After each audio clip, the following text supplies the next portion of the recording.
Georgia Congressman Buddy Carter sits on the House Budget Committee as well as the Committee on Energy and Commerce. With record fuel prices and inflation out of control, we have the congressman here to discuss. Congressman Buddy Carter, thank you so much for joining us on the Capitol Report. Thank you for having me. Congressman, the economy is being stressed in many ways right now, and the likes which we have not seen in decades. How much of this has to do with the aftermath of the pandemic, from your opinion? Well, I think a lot of what is happening in the economy now, particularly with the inflation, is a result of the American Rescue Plan and the $2 trillion that was pumped into our economy when we really didn't need it. Look, I voted for some of the packages, for the CARES package and for PPP and programs that I thought were necessary, and I do think that they were appropriate and that they helped. However, the problem we've got right now is we've got too many dollars chasing too few products, and it's resulting in this out-of-control inflation that we're experiencing, 8.6% last month. And it's a result of the American Rescue Plan that less than 9% of that plan, of that money, of that $2 trillion went to actually coronavirus, went to COVID. The rest of it were these pet projects.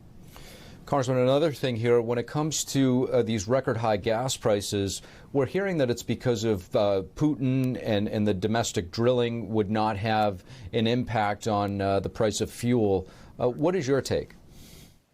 You know, that's just to try to deflect blame. I mean, Joe Biden and this administration, they want to blame Putin. They want to blame COVID. They want to blame everything except for what is actually the cause, and that is the policies of this administration. Day one of the Biden administration, he declared war on fossil fuels. He discontinued the Keystone XL pipeline, doing away with tens of thousands of jobs, and not only that, but sending a clear message to the gas and oil industry that they were not going to invest in energy infrastructure. You know, energy works on a futures market. And if oil and gas companies see that this administration is not going to invest in energy infrastructure, then they're not going to invest. And that has resulted in us going from being not only energy independent, but energy dominant to now having to go to other countries, begging them to increase their production of oil so that we can buy foreign oil. It is simply ridiculous. What has happened with the price of gas, what has happened with energy in our country is a result of the policies of the Biden administration, not of Putin invading Ukraine, not of COVID, but the policies of this administration. Switching gears to the Supreme Court, more and more violent attacks on pro-life centers are starting to emerge. I think it's up to 56 attacks since the draft opinion was leaked. Is enough being done, in your opinion, to bring down the temperature ahead of the official ruling?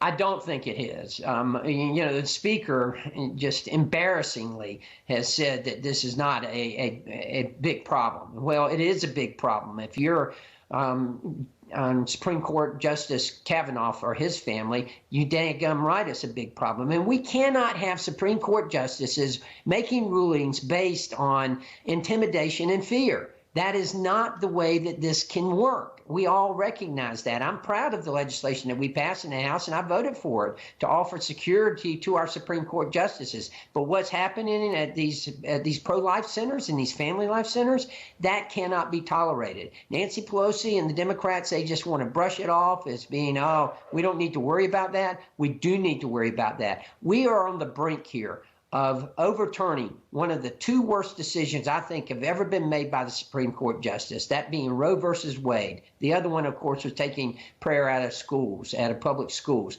But we're on the verge right now, on the brink of overturning Roe versus Wade. And what do we see but these attacks on these family life centers? And that needs to stop, and the Speaker needs to take it seriously. It is an embarrassment to this country, to her party, and to her personally, that she is not taking it seriously. Congressman, on a lighter note, Father's Day weekend is here. Happy Father's Day to you. And are you going to be spending the day with the grandkids?